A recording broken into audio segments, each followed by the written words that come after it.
Antes de começar a ministrar a palavra, eu queria fazer um convite para todos vocês. Nós, no próximo mês, próximos dias, nós vamos ter a conferência de famílias. O Ministério de Famílias da Igreja está organizando o primeiro congresso de famílias. E está vindo muita gente boa. Aí o nome da conferência, Vivendo Família.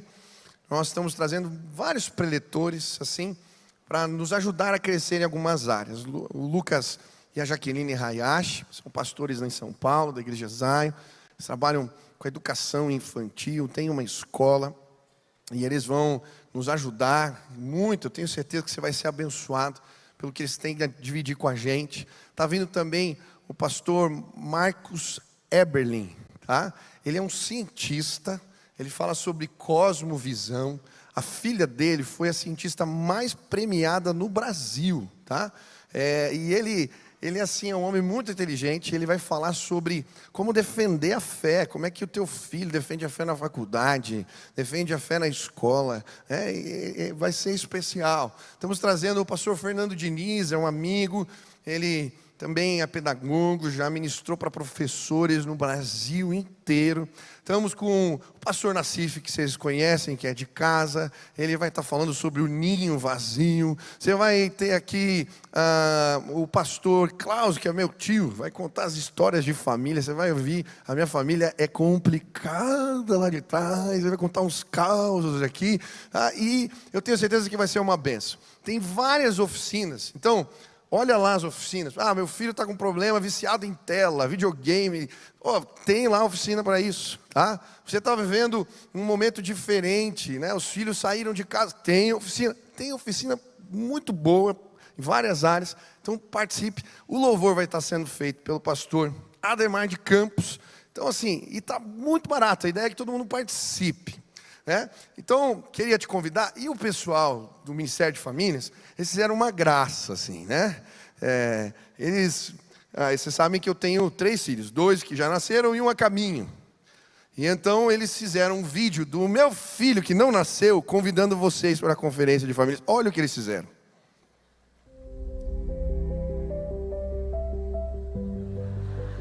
Eu ainda nem nasci, mas quero convidar vocês para a conferência de famílias da BIB Curitiba. Um tempo maravilhoso para investir na família, educação, direção e respostas para o tempo que vivemos. Vamos ter convidados especiais para nos ensinar e quero que você participe. Faça a sua inscrição. Olha só. O que eu achei um barato é que o meu filho já nasceu de aliança. Eu não sei quem encomendou esse casamento, senhor. Temos que orar mais aí. Bom, mas venha, participe. Eu tenho certeza que vai ser um tempo maravilhoso, né, de desfrutarmos juntos da presença de Deus. Temos os cultos, culto normal, pode vir participar também. Esses preditores vão estar ministrando. Mas vá, participe da conferência. Faz inscrição lá no final. Deus vai abençoar você também. Amém? Hoje eu quero falar sobre sabedoria. Quem quer crescer em sabedoria? Hoje eu vim te ensinar um convite. Você vai convidar a sabedoria para dançar, né? Já explico como é que isso funciona. Abra a Bíblia em Provérbios. Eu nem sei dançar, mas eu convidei, tá? Abre a Bíblia em Provérbios capítulo 3, versículo 1 em diante. Convide a sabedoria para dançar. Diz assim a palavra do Senhor: meu filho, não se esqueça da minha lei, mas guarde no coração os meus mandamentos, pois eles prolongarão a sua vida por muitos anos, e darão a você prosperidade e paz. Que o amor e a fidelidade jamais o abandonem. Prenda-os ao redor do seu pescoço, escreva-os na tábua do seu coração. Então você terá o favor de Deus e dos homens e boa reputação. Confie no Senhor de todo o seu coração e não se apoie em seu próprio entendimento. Reconheça o Senhor em todos os seus caminhos e Ele endireitará as suas veredas. Não seja sábio aos seus próprios olhos. Teme o Senhor e evite o mal. Isso dará a você saúde ao corpo e vigor aos ossos. Honre o Senhor com todos os seus recursos e com os primeiros frutos de todas as suas plantações. E os seus celeiros ficarão plenamente cheios. E os seus barris transbordarão de vinho. O livro de Provérbios, ele vai apresentar a sabedoria para nós como uma pessoa. Em Provérbios capítulo 1, a sabedoria, ela aparece gritando nas ruas, conversando nas praças, ensinando nas portas das cidades. Em Provérbios capítulo 9, a sabedoria aparece construindo casas e servindo banquetes. No capítulo 3, que acabamos de ler, a sabedoria carrega vida longa numa mão, na mão direita, e na mão esquerda, riqueza e honra. Ela estabeleceu os alicerces da terra, ela pôs o céu no seu lugar, e através do seu conhecimento, as nuvens gotejaram o orvalho. E enquanto eu lia o livro de Provérbios, eu fiquei pensando, se a sabedoria é uma pessoa, eu gostaria de convidá-la para morar lá em casa. Se a sabedoria é uma pessoa e ela tem pernas e braços, eu queria convidar ela para ir trabalhar comigo, pegar carona, me conduzir nas reuniões, sentar na mesa, me dar conselhos sobre a educação dos meus filhos, sobre como fazer negócios. Eu queria que a sabedoria de Deus participasse da minha vida. Essa madrugada, quando todo mundo estava dormindo, eu peguei a Bíblia, desci para orar, pus um louvor e eu orei e chamei a sabedoria para dançar comigo. Eu falei, fiz uma oração assim: Deus, me ensina a conduzir a vida no embalo, no ritmo da sua sabedoria. Quantos querem orar da mesma forma? Repita assim comigo: Deus, me ensina a conduzir a vida no embalo, no ritmo da sua sabedoria. Mas o que isso representa? É possível a sabedoria de Deus participar da nossa vida? O que a Bíblia quer nos ensinar no livro de Provérbios a esse respeito? Sabe, no livro de Provérbios, a palavra sabedoria, o sábio, ela aparece cerca de 125 vezes. A sabedoria era algo muito estimado no Oriente Antigo.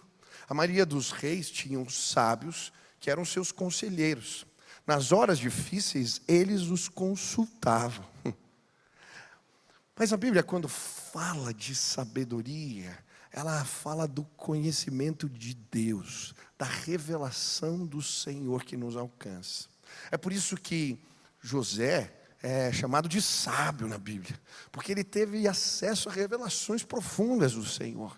Da mesma maneira, Daniel, seus amigos, porque eles tiveram acesso a conselhos de Deus que abençoaram reis e nações.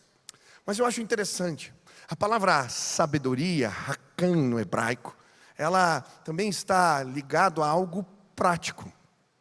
Ela é o conhecimento colocado em prática. Por quê?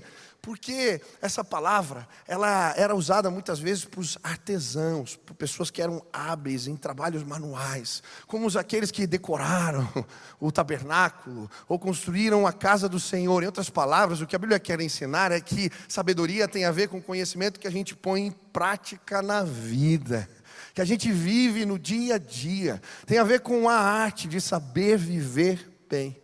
É por isso que o Novo Testamento vai identificar a sabedoria com a pessoa de Jesus.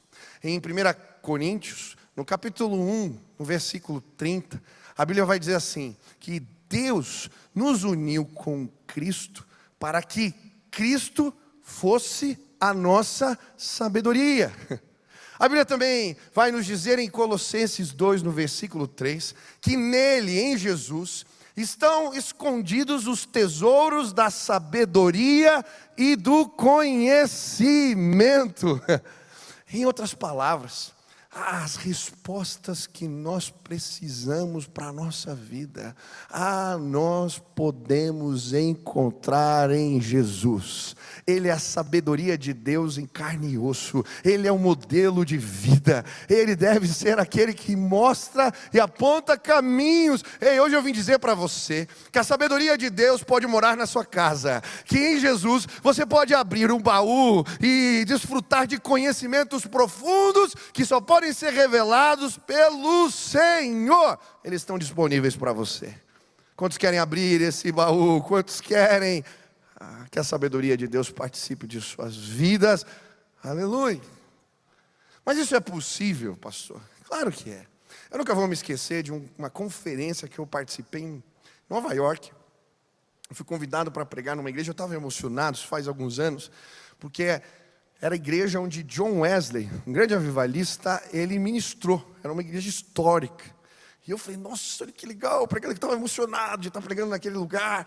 E um dos palestrantes que ministrou, e aquilo mexeu comigo, foi o que mais me impactou, foi um cientista chamado Daniel Alfa.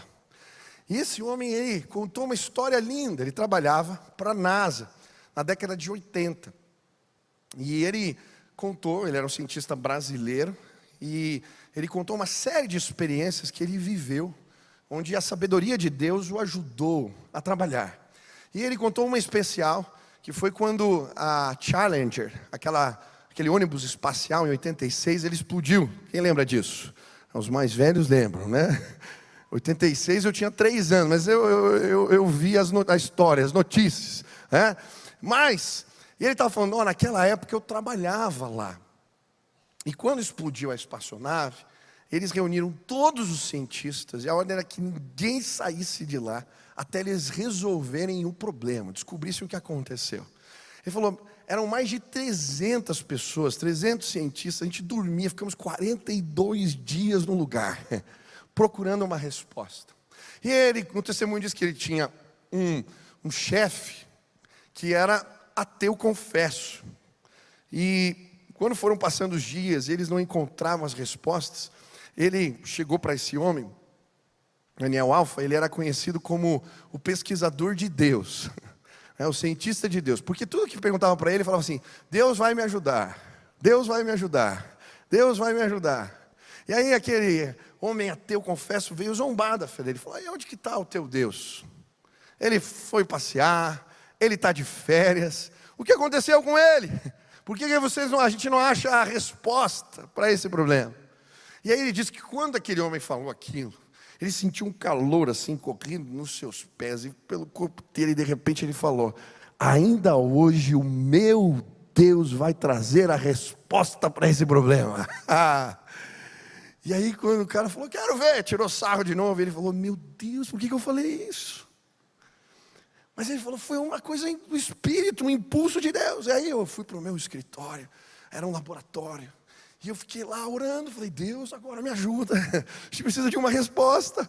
E ele estava orando e pedindo ajuda de Deus, e de repente ele olha a Bíblia aberta, estava em Êxodo, capítulo 30, e ali falava do perfumista, e das especiarias, os produtos que ele tinha que usar para fazer o incenso que era usado no tabernáculo. E aí quando ele está lendo aquilo, Deus fala assim, está aí a resposta, está na Bíblia. Eu falo, não acredito. Manda trazer os componentes. E aí quando ele faz os testes, ele encontra um lubrificante que resolvia o problema da espaçonave. Ele reúne os cientistas. E aí ele diz que quando eles começam os testes e começa a dar certo, o povo começa a gritar, né? E ele diz que naquela época, quando eles faziam uma grande descoberta, eles podiam escolher um grito de guerra. Muitos falavam eureka, falavam outras coisas. E enquanto estava ali, aquele povo, ele falou assim, eu quero que vocês digam o seguinte. E aí ele falou, glória a Deus, Jesus Cristo vive, Ele resolveu este problema. E aí ele disse que daqui a pouco estavam lá todos, inclusive o chefe ateu, dizendo, glória a Deus, Jesus Cristo vive, Ele respondeu, Ele resolveu esse problema. Hoje o pesquisador ateu, naquela época, ele se converteu, não é mais ateu, porque os tesouros da sabedoria e do conhecimento estão disponíveis para nós em Cristo Jesus. Quantos creem nisso? Amém? Quem quer tirar conhecimento direto da fonte lá? Mas pastor, como é que isso funciona? Como é que eu abro a porta da revelação de Deus? Como é que eu tenho acesso a esse conhecimento maravilhoso?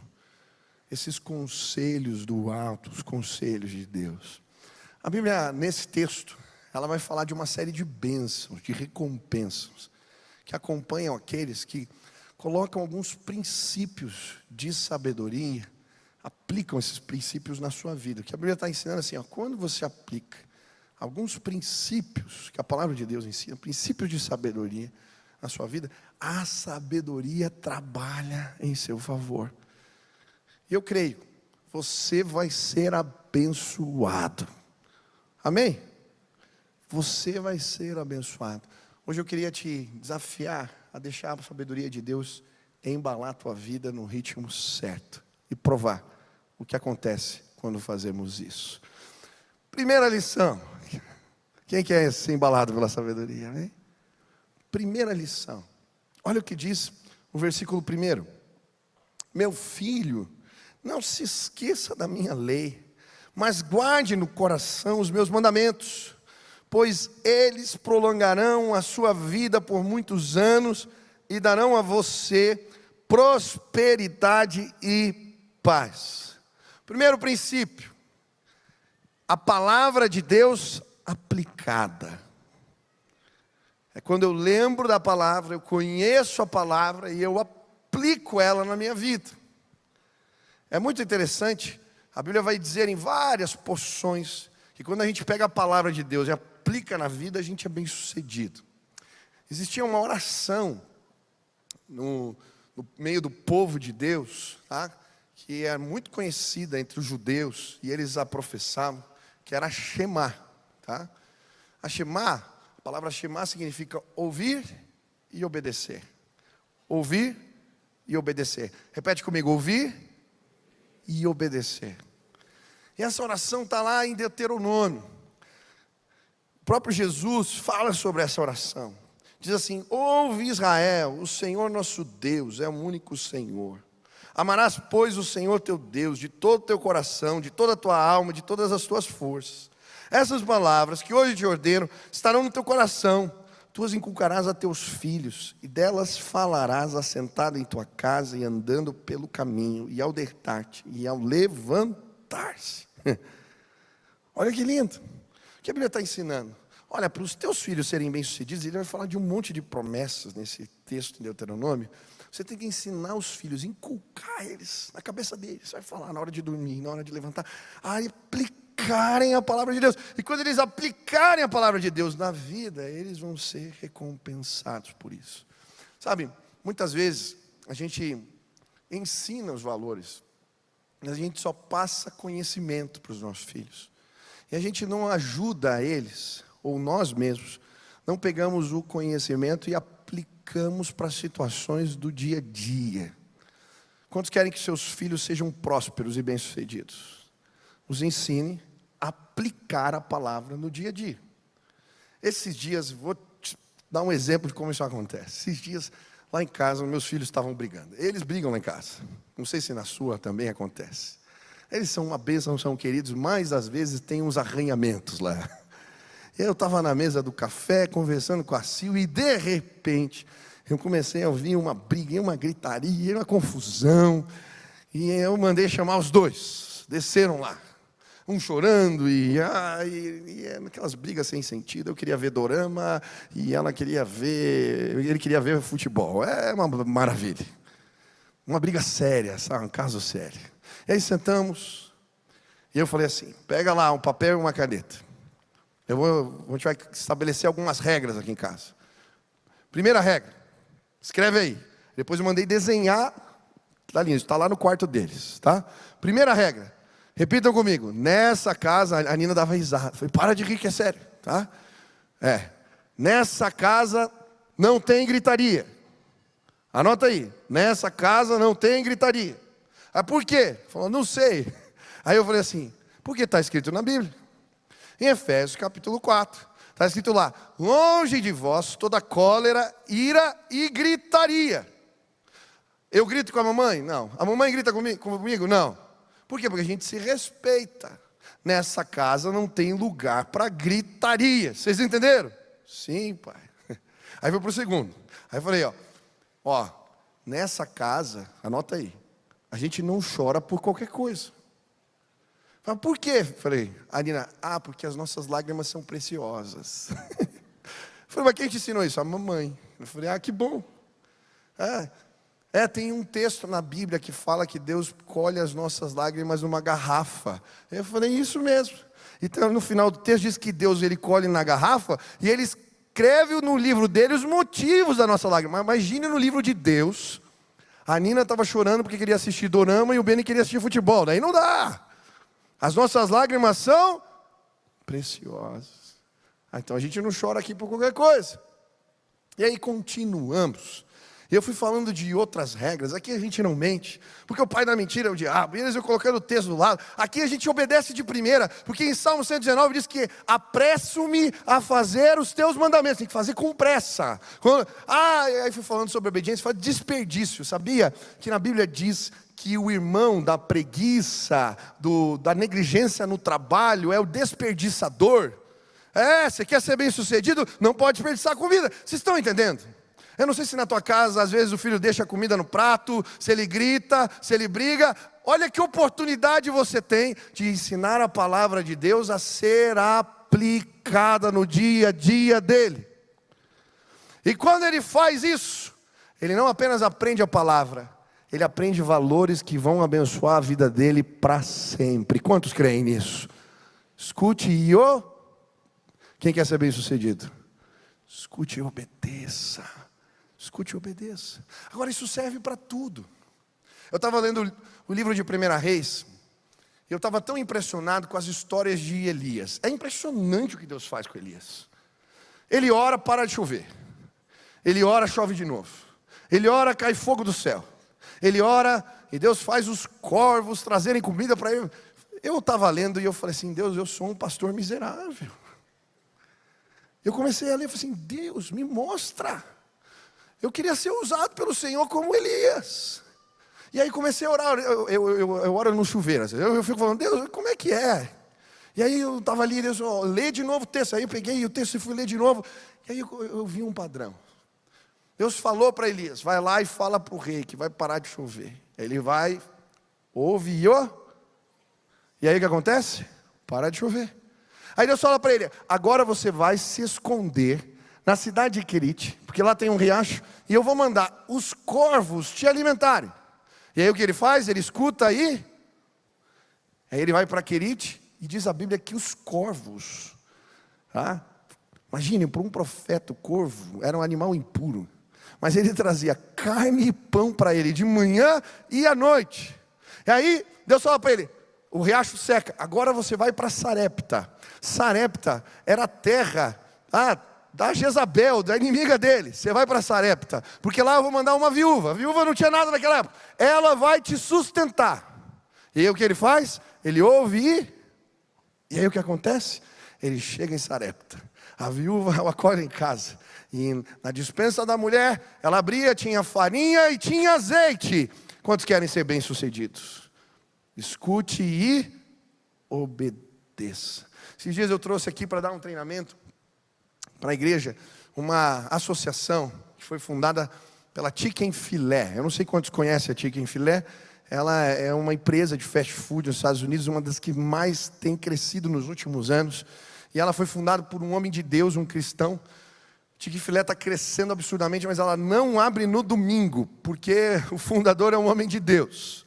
E ele fala, dia de domingo é dia do Senhor. Então eles fecham para ir à igreja.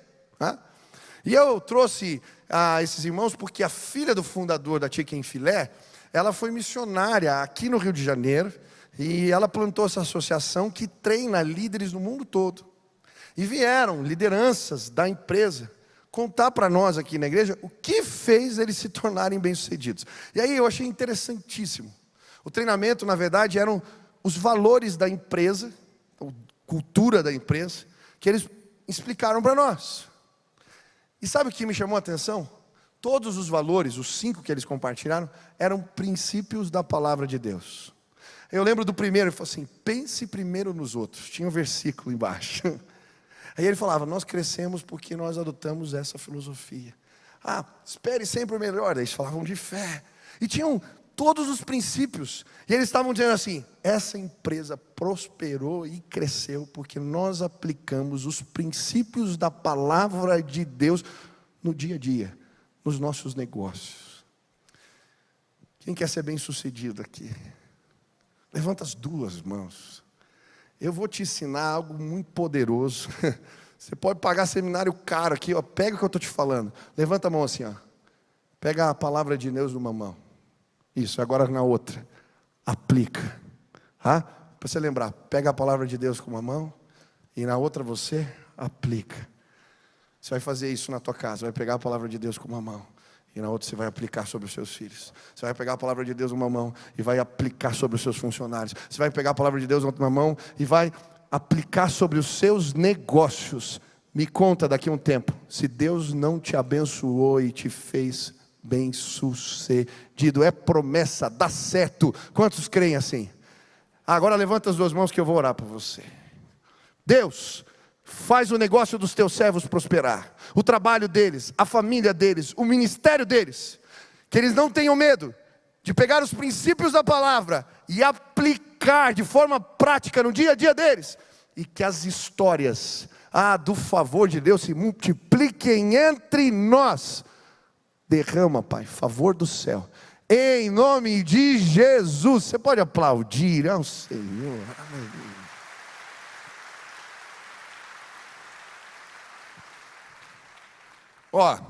São 9 princípios. Eu só falei do primeiro. Eu vou falar mais um aqui. E hoje de tarde ou de noite eu vou falar de mais 2. Então venha, participe, ou assista lá. E depois eu não sei se eu vou terminar ou não, mas vamos lá. Segundo princípio. Fala comigo assim: fidelidade. Mais uma vez, fidelidade. Olha o que diz o versículo 3. Que o amor e a fidelidade jamais o abandonem. Prenda-os ao redor do seu pescoço. Escreva-os na tábua do seu coração. Então você terá o favor de Deus e dos homens e boa reputação. Olha o versículo 4. Vai acontecer com você, Então você terá o favor de Deus e dos homens e boa reputação. Quantos querem isso? Eu quero ter boa reputação. Favor de Deus e dos homens. O que a Bíblia vai ensinar aqui? A palavra amor aqui, ela pode ser traduzida, até em algumas versões, ela aparece como lealdade. É o compromisso que perdura, que permanece ao longo do tempo. Amor e fidelidade. É como se ele estivesse apresentando uma escada no texto para nós. Primeiro, você conhece os valores da palavra. Depois você aplica. E depois você se mantém fiel aos votos, aos compromissos. E se você subir a escada e chegar na fidelidade, você vai encontrar não só apenas o favor, você vai encontrar, vai ser conhecido, vai ter boa reputação, vai se tornar famoso, conhecido, as histórias, o que Deus fez na tua vida. Fidelidade. E aí ele vai falar que a fidelidade na nossa vida precisa ser algo visível. E aí ele vai falar assim, que ela seja como um colar que você coloca, no pescoço. E a ideia aqui tem a ver com a fidelidade, que ela pode ser vista. É um compromisso visível. Quem aqui é casado? Levanta as mãos. Você tem uma aliança que é um símbolo da tua fidelidade. Eu engordei, gente, um pouquinho, e não conseguia tirar a aliança mais. Essa semana eu tirei e não conseguia colocar. Depois eu falei, linda, eu vou falar de fidelidade sem aliança. E fiquei, ela, passa um creme aí e tal. E consegui vir de aliança, graças a Deus. Por quê? Porque é importante, é o símbolo que eu carrego com a minha esposa, da fidelidade. Os judeus, no tempo antigo, esse símbolo da fidelidade eram os filactérios. Eles pegavam porções da palavra de Deus, colocavam numa caixinha, enrolavam assim com couro no braço e na testa, para dizer, eu tenho um compromisso com Deus. E Jesus vai falar depois, não adianta vocês usarem filactérios, símbolos visíveis, da compromisso que vocês têm com Deus, se isso não for algo que faz parte do testemunho, da história de vocês. Sabe, a fidelidade, ela precisa ser aparente no nosso dia a dia. Não adianta só carregar aliança. Tem que deixar marca na vida, tá? Eu gosto do apóstolo Paulo quando ele fala assim: ninguém me moleste mais, porque eu carrego no meu corpo as marcas de Cristo. A palavra ali, marcas, é estigmata, que é cicatrizes. Assim, ó, eu tenho aqui no meu corpo as cicatrizes por causa da minha fidelidade. Agora, pastor, o que isso tem a ver com sabedoria? Já te explico. Quem quer abrir a porta da revelação do conhecimento de Deus? Tá. Eu não sei você, mas eu sou assim. Quanto mais confiança eu tenho numa pessoa, mais eu divido com ela. Faz sentido para você? Quanto mais confiança eu tenho, essa pessoa, ela vai me dando provas da lealdade, da fidelidade, porque ela é testada ao longo do tempo. Mas eu confio. Quem quer abrir a porta e Deus vai trazer conhecimento e graça, se mantenha fiel. Quanto mais confiança, mais sabedoria, mais conhecimento de Deus compartilhado. É simples, mas o desafio é a gente superar os testes de fidelidade, porque de alguma maneira o nosso compromisso com Deus ao longo da vida ele vai ser testado. E o primeiro teste que a gente tem que superar é o teste do tempo. Como assim, pastor? Teste do tempo. Quem aqui já, talvez na virada do ano, no começo do ano, falou assim: esse ano eu vou me cuidar, eu vou comer melhor, eu vou fazer exercício todo dia. E aí você anotou lá no teu caderno, e aí começou. Fez 1 mês, 2 meses, 3 meses, e aí você deu uma cochilada, uma adormecida. Quem já fez isso? Ah, levanta a mão, eu estou me sentindo mal aqui, só eu que sou pecador assim. Sabe, muitas vezes os nossos compromissos com a gente mesmo, eles não passam no teste do tempo. Quem quer a revelação de Deus precisa se manter fiel. Quanto mais tempo, mais graça.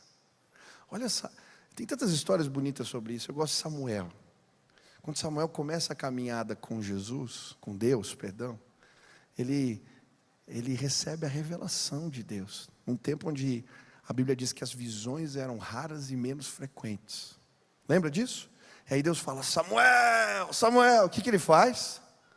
Ele vai falar lá com Eli. Você me chamou? Ele falou: que eu não chamei você. Aí ele volta para dormir. Aí ele ouve de novo: Samuel. Ele vai de novo: Eli, você me chamou? Não. Aí, quando é a terceira vez, Eli fala para ele assim: quando você ouvir essa voz, você diz assim: fala que o teu servo ouve. Ele estava começando a ouvir Deus, a entender as coisas de Deus.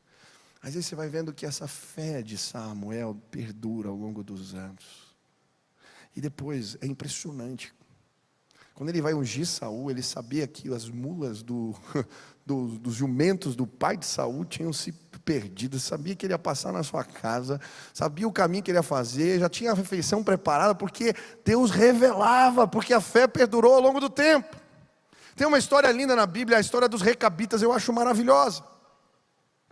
A Bíblia vai dizer que Deus manda Jeremias oferecer vinho para os recabitas. E aí quando ele chama Jonadab e fala: ó, está aqui, ele fala: não posso, porque o meu pai fez uma aliança com Deus, e nós nos mantemos fiéis a essa aliança. Sabe quanto tempo tinha passado da aliança de Jonadab, que eles não beberiam vinho, e não morariam em casas, e não teriam terra, seriam como nômades? 250 anos, 10 gerações. E aí Jeremias fala: o teu povo, o nosso povo, não se mantém fiel ao longo do tempo. E aí ele abençoa. Ele fala: ó, na sua casa não vai faltar descendentes do Senhor. Por quê? Porque a fidelidade perdurou. Quem quer ter mais revelação? Permanece, irmão. Permanece. Você está entendendo? Tem que passar no teste do tempo. Segundo teste, o teste das dificuldades, das provações. Tem muita gente que deixa de ser fiel quando as provas vêm, quando as dificuldades chegam.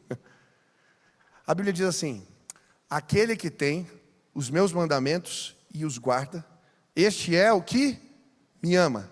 E ele será amado do meu Pai, e eu também o amarei e me manifestarei. Presta atenção. E me manifestarei a ele. Tá? Olha que lindo. Quando a gente se mantém firme na prova, as manifestações de Deus se tornam recorrentes na nossa vida. História de Daniel. Ele é provado. Lembra a história das comidas? O rei oferecendo uma comida, ele tinha um voto com Deus de tomar água e comer legumes. Aí ele vai procurar o cozinheiro e fala: eu tenho um voto com Deus. Ele é aprovado. Ele passa na prova. Capítulo seguinte, o que acontece? O rei tem um sonho que ninguém conseguia decifrar. O que Deus faz? Abre a porta da revelação para ele. E aí ele recebe conhecimento do alto. Por quê? Porque ele foi fiel na hora da prova. Depois, capítulo 6, já no final da história dele, o que acontece? Ele tinha um voto de orar 3 vezes ao dia. O rei manda proibir. E aí ele continua orando com a janela aberta. Ele vai para onde? Na cova dos leões. Deus se manifesta, não só na cova, fechando a boca dos leões. Capítulo seguinte, se você ler do 7 até o final do livro, são só revelações profundas, proféticas, porque Deus responde à fidelidade com as suas manifestações e graça. Quem quer conhecimento do alto? Você está passando na prova, meu irmão. Está difícil, se mantenha fiel. É nessa hora, quando está difícil, que a gente dá o dízimo, que a gente se mantém orando, que a gente mantém o compromisso, que a gente tem as maiores experiências da graça de Deus. Por fim, último teste, o teste das bênçãos. Sabe, eu acho que esse é o mais difícil.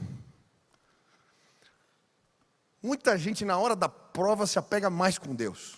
Ora mais, busca mais, se mantém firme, fiel.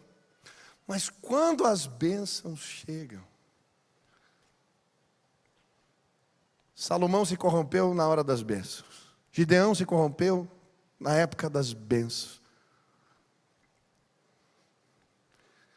Jesus cura 10, um volta para agradecer. Você já atendeu o caso de marido infiel? Já aconteceu? Já conversou com alguém? Normalmente a infidelidade acontece não é na hora do perrengue, da crise. É quando o cara está bem, ele prosperou. Ele acha que ele merece. Ele pode olhar para o lado. Sabe, às vezes a gente faz a mesma coisa com Deus. Na hora da prova a gente se apega, mas quando as bênçãos vêm, a gente se perde. Eu lembro de um irmão, amigo meu, ele prosperou. Ele foi para os Estados Unidos fazer um curso. Deus levantou um homem na igreja que ele participava para financiar um projeto que ele tinha, e ele prosperou muito. Eu lembro que eu fui visitá-lo. E um dia ele estava conversando comigo no carro e ele falou: pastor, a gente estava falando e não sei por que entramos na questão de dízimos e ofertas. E ele falou: explica melhor esse negócio. Você já sabe sobre isso. Mas é que agora, quando eu vou separar, é muito dinheiro para eu simplesmente compartilhar. Eu falei: mas foi Deus que te fez prosperar. Muitas vezes na hora que a bênção chega, a gente flexibiliza valores. Quantos empresários eu conheço que criam organizações para não dar o dízimo? Aí dá o dízimo para a ONG que ele criou. Isso não é dízimo. Dízimo tem que ser dado na casa do Senhor. Aí eu faço bondades como eu quero, do jeito que eu quero. Eu vi um irmão falando assim: mas era um imposto de Israel. Eu falei que Jesus mandou dar a César o que é de César, dar um dízimo e ainda cuidar do órfão e da viúva. Mas sabe o que vem? Os testes. E vão vir outros. Quando a gente está bem, o orgulho. A gente começa a confiar nas nossas ideias demais. Sabe, a minha oração: que Deus me encontre fiel quando eu passar pelos vales e quando eu estiver no alto das montanhas. Que Deus me encontre fiel quando faltar, quando for difícil, quando for pesado. Mas quando as bênçãos de Deus transbordarem sobre a minha casa, que Deus me encontre fiel. Se passarmos no teste da fidelidade, as portas da revelação de Deus estarão escancaradas para nós. A sabedoria vai sentar na tua mesa, ela vai te pôr para dormir, ela vai embalar os teus filhos, ela vai te acompanhar no dia a dia. Ei, em nome de Jesus, pega a palavra e aplica, e continua fazendo isso durante toda a tua vida, e você vai ser muito abençoado, em nome de Jesus. Amém? Quantos querem fazer um voto com Deus? Pode aplaudir ao Senhor.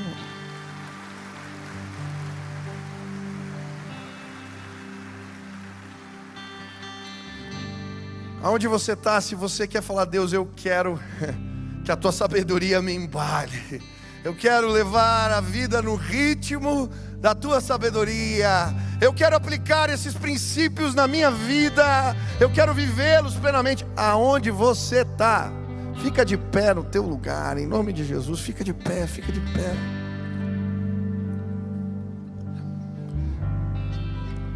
Nós ouvimos a história da dona Silma, né? 8 missionários. Ser fiel no pouco, sobre muito te colocarei.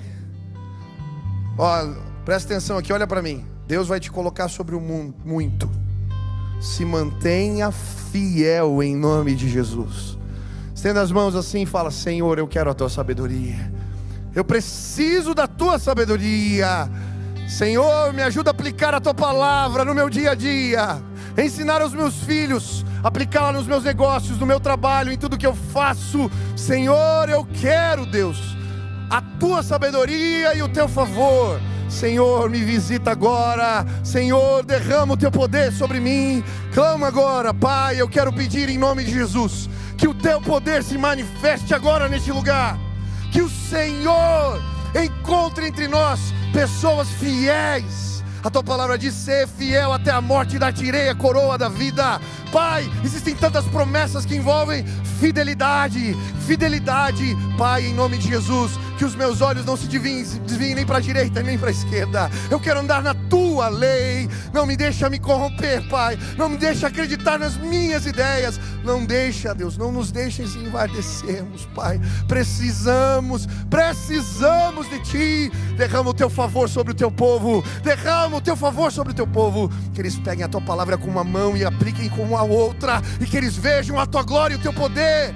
Que o Senhor possa encontrar homens fiéis, mulheres fiéis, famílias inteiras que servem ao Senhor durante gerações em fidelidade, e que o teu favor não cesse. Pai, eu quero pedir que as bênçãos que estão nessa palavra alcancem os meus irmãos, que eles encontrem o favor de Deus e dos homens, e que eles sejam pessoas de boa reputação. Que o Senhor dê vida longa aos seus e abençoe a sua descendência. Que o favor de Deus não cesse sobre essa casa. Que os céus se abram e, como o orvalho que cai do céu, a bênção de Deus repouse sobre nós. Faz assim, Pai, em nome de Jesus. Você continua orando agora, porque pessoas vão receber uma graça. Escuta o que eu vou falar. Eu disse que a sabedoria é uma pessoa, e que podemos encontrar em Cristo a sabedoria revelada de Deus. Jesus é a sabedoria que andou sobre a terra. Jesus é a sabedoria encarnada. Ela tem pele, carne e osso. Ela mostra o caminho que aponta para Deus. Se você olhar para Jesus, se Ele for assim, a sabedoria para você, se Ele representar o caminho que todo homem deve seguir, se você segui-lo plenamente, o favor e a bênção de Deus vai acompanhar a sua vida. Hoje eu queria convidar pessoas neste lugar que querem fazer de Jesus a sua fonte de sabedoria, querem imitá-lo, querem aprender o que Ele falou, querem andar nos seus caminhos, querem segui-lo. Se Jesus for a sabedoria que dita os teus passos, sua vida jamais será a mesma. Hoje eu quero convidar pessoas a se tornarem seguidoras de Jesus. Se você quer fazer de Jesus a sabedoria que te move, que você segue. Aonde você está, levante sua mão bem alta, eu quero orar por você. Deus te abençoe. Bem alto, bem alto, bem alto, bem alto, bem alto, bem alto, bem alto, bem alto, aleluia, aleluia, aleluia, aleluia. Tem muita gente com a mão erguida. Nós vamos cantar essa canção. Vem pra cá rapidinho, eu quero orar por você. Pede licença, Deus vai te abençoar. Jesus vai se tornar padrão, Senhor da tua vida. Vem pra cá, você que levantou a mão, vem, vem. Chama a família, chama o marido, chama um amigo, vem pra cá, pede licença e vem. Pode vir, vem agora, vem agora. Você quer ser abençoado? Esse é um marco. Quando a gente começa a seguir Jesus, a nossa vida muda. Você está convidando Ele para ser Senhor. Ele vai ser prumo. Ele vai sim ditar teus passos. Vem para cá, não tenha vergonha. Pede licença, vem para cá, deixa eu orar. Eu quero fazer uma oração por você. Vem mais perto, isso, venha. Desce da galerinha rapidinho. Nós vamos encerrar com essa oração. Vem para cá. Isso. Os pastores, os diáconos podem chegar aqui para me ajudar também a orar com o povo que está descendo. Vem, tem mais gente. Venha para cá. Venha para cá. Desce, isso, vem. Desce as escadas, vem aqui pelos corredores. Isso, vem, tem mais gente. Deus está chamando, venha agora. Vem agora. Vem em nome de Jesus. Deus está te chamando agora. A sabedoria de Deus vai guiar os teus passos, a tua casa. Ele vai te abençoar. Vem, tem mais gente. Desce lá, isso. Lá da galeria, lá de trás, vem para cá. Tem um amigo perto de você, falar, eu vou lá contigo. Levantou a mão, eu quero ir lá contigo. Vamos lá, vamos receber a oração. Isso, venha. Faça compromissos com Deus. Não tenha medo. Ele vai te abençoar. Você pode aplaudir a Jesus. Olha quanta gente está descendo as escadas. Venha, tem mais gente. Venha. Participe com alegria do que Deus está fazendo na vida dos teus irmãos. Venha, aleluia, nós vamos orar aqui. Isso, deixa eu explicar para vocês. Para Jesus se tornar Senhor da nossa vida, a gente tem que deixar. E os padrões, os valores de Jesus são muito mais altos que o nosso. A gente não consegue viver o que Ele ensinou. Então a gente precisa da ajuda do Espírito Santo. Então a gente vai orar. E se a tua oração for de verdade, sincera, o Espírito Santo vai morar, você vai se tornar a habitação de Deus. Ele vai te visitar agora. E com a ajuda do Espírito Santo, você vai conseguir viver a vida de Deus. Você vai conseguir imitar Jesus, ser parecido com Ele. Amém? Você quer isso? Feche seus olhos assim. Repita essa oração comigo. Fala, Senhor Jesus, eu preciso da tua ajuda. Eu quero seguir os seus passos. Eu quero aplicar os teus ensinamentos na minha vida. Mas eu sou pecador. E eu não consigo fazer isso sozinho. Por isso eu me arrependo. E eu peço que o teu Espírito me visite agora. Para que eu consiga viver como Jesus mandou eu viver. Que eu seja cheio do Espírito Santo. Que Ele dirija os meus passos. Eu quero seguir a Jesus. Quero entregar a minha vida a Ele. É no nome de Jesus que eu oro. Amém. Estenda suas mãos para cá, todo o auditório. Agora deixa eu orar por vocês. Pai, cumpre aquilo que está na sua palavra. E sela os teus filhos com o Espírito Santo da promessa. Que eles não sejam mais os mesmos, mas que a presença de Deus os acompanhe. Que eles consigam viver como Jesus, seguir os seus passos, andar como Ele andou. Porque o poder de Deus está sobre eles. Faz assim, Pai. Estende as suas mãos. Derrama amor, graça, favor, poder, Pai. Que eles vejam e experimentem a tua glória. Essa é a minha oração. Em nome de Jesus. Amém, amém, amém. Aleluia. Olhem para trás, olha a família que vocês receberam agora. Sejam bem-vindos nessa casa. Os pastores e diáconos, eles vão entregar para você um convite para tomar café com a gente. A gente quer te explicar um pouquinho mais como funciona seguir Jesus. Pega esse convite, Participe, é toda terça, todo sábado. Você que quer participar da igreja também é nosso convidado. Que Deus abençoe vocês. Os pastores vão orar com vocês. Eu quero orar com a igreja antes de encerrar. Pai querido, muito obrigado pela tua palavra ministrada. Que ela gere frutos em nossa vida, e que o amor de Deus, o nosso Pai, a graça de nosso Senhor Jesus Cristo e as consolações do teu Espírito repousem sobre o teu povo aqui presente, sobre a tua igreja espalhada pela terra. Essa é a nossa oração, em nome de Jesus, amém, amém. Deus abençoe vocês, vai cantando, vai adorando, celebre ao Senhor.